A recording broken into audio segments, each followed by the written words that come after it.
नमस्कार, मैं हूं आपके साथ मानवी ठाकुर और आप देख रहे हैं आज की आवाज एमपी। भाजपा की नीतियों और सहकारी आंदोलन तबाह करने से खड़ा हुआ खाद्य संकट। कांग्रेस सरकार में कभी किसानों को लाठियों के बीच खाद नहीं लेना पड़ा। मध्य प्रदेश के पूर्व मुख्यमंत्री और राज्यसभा सांसद दिग्विजय सिंह ने प्रदेश में गहराए खाद्य संकट के लिए भाजपा की नीतियों को जिम्मेदार ठहराया है। दिग्विजय के मुताबिक भाजपा ने सहकारी आंदोलन को तबाह कर दिया है, जिसकी वजह से खाद का संकट उत्पन्न हो रहा है। उन्होंने प्रदेश भर में डीएपी की कालाबाजारी और राजनीतिकरण का भी आरोप लगाया है। बहाने मत बनाओ, किसानों को खाद दिलाओ। दिग्विजय सिंह शनिवार को गुना जिले में डीएपी संकट का जायजा लेने पहुंचे थे। उन्होंने एक पत्रकार वार्ता में खाद संकट के कारणों पर अपनी बात रखी।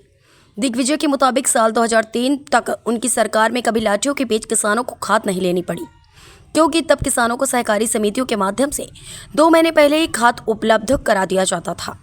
वर्तमान वितरण व्यवस्था गलत है और खाद वितरण के दौरान कालाबाजारी की आशंका से इनकार नहीं किया जा सकता है। डीएपी संकट के लिए प्रदेश सरकार द्वारा यूक्रेन रूस युद्ध संकट को वजह बताने पर भी दिग्विजय ने चुटकी ली है। उन्होंने कहा कि भाजपा का काम ही बहाने बनाना है। दिग्विजय ने खाद संकट का समाधान बताते हुए प्रदेश सरकार से कहा कि सोसाइटी के माध्यम से ही खाद उपलब्ध कराया जाए। जिन किसानों पर कोई बकाया नहीं है, उनकी राशि का भुगतान बैंक खातों के माध्यम से ही करने की व्यवस्थाएं कराएं। 1300 की खाद 1900 में क्यों लेना पड़ रही है। दिग्विजय ने आरोप लगाया है कि जिन 25% व्यापारियों को बेचने के लिए खाद उपलब्ध कराया जा रहा है, खाद निर्माता कंपनियां उन पर अपने अन्य उत्पाद बेचने का उत्पाद बना रही हैं। खाद निर्माता कंपनियां उन पर अपने अन्य उत्पाद बेचने का दबाव बना रही हैं। यही वजह है कि 1350 रुपये में मिलने वाला डीएपी का कट्टा लेने पर किसानों को 1900 रुपये तक सामान लेना पड़ता है। किसानों पर दबाव बनाने में सरकार का भी हाथ है। पिछले वर्षों के जैसे ही इस बार भी जब किसान को फर्टिलाइज़र की आवश्यकता है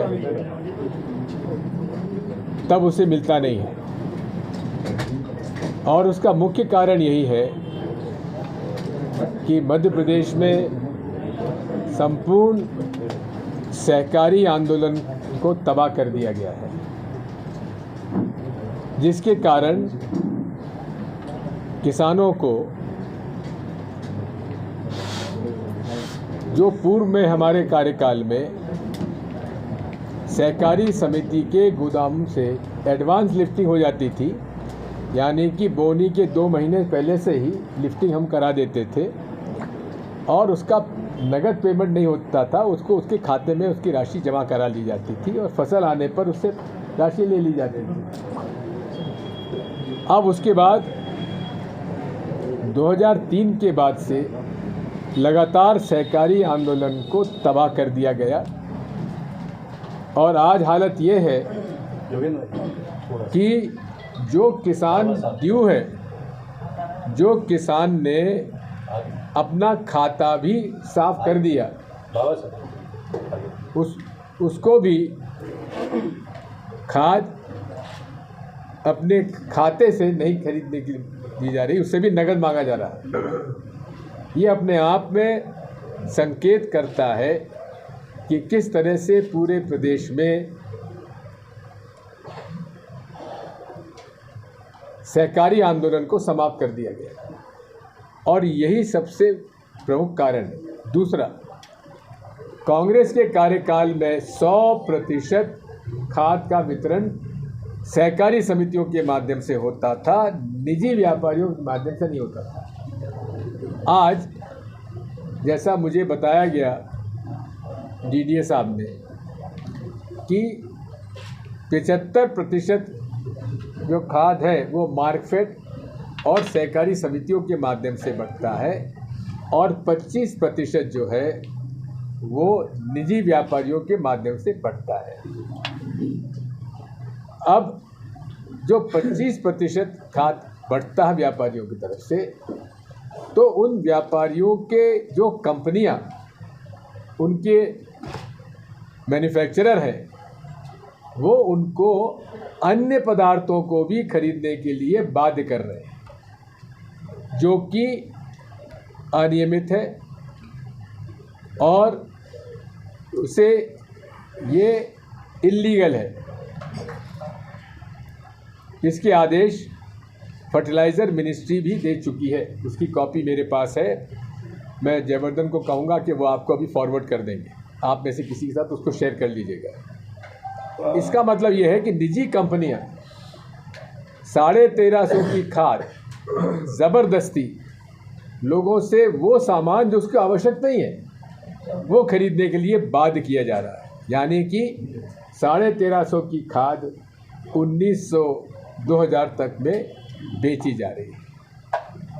और वो कहते हैं साहब मैन्युफैक्चरर हम पे दबाव डालते हैं, हमको उससे कोई लेना देना नहीं है, लेकिन आपको डीएपी खाद के साथ कोई अन्य पदार्थ बेचने का ये जुर्म है, ये अवैधानिक है, अनियमित है। इस पर कोई व्यापारी अगर करता है तो हम कलेक्टर साहब से कहेंगे कि इसके खिलाफ कार्रवाई करना चाहिए। दादा पत्रकार वार्ता कर लें थोड़ी। इसी के साथ साथ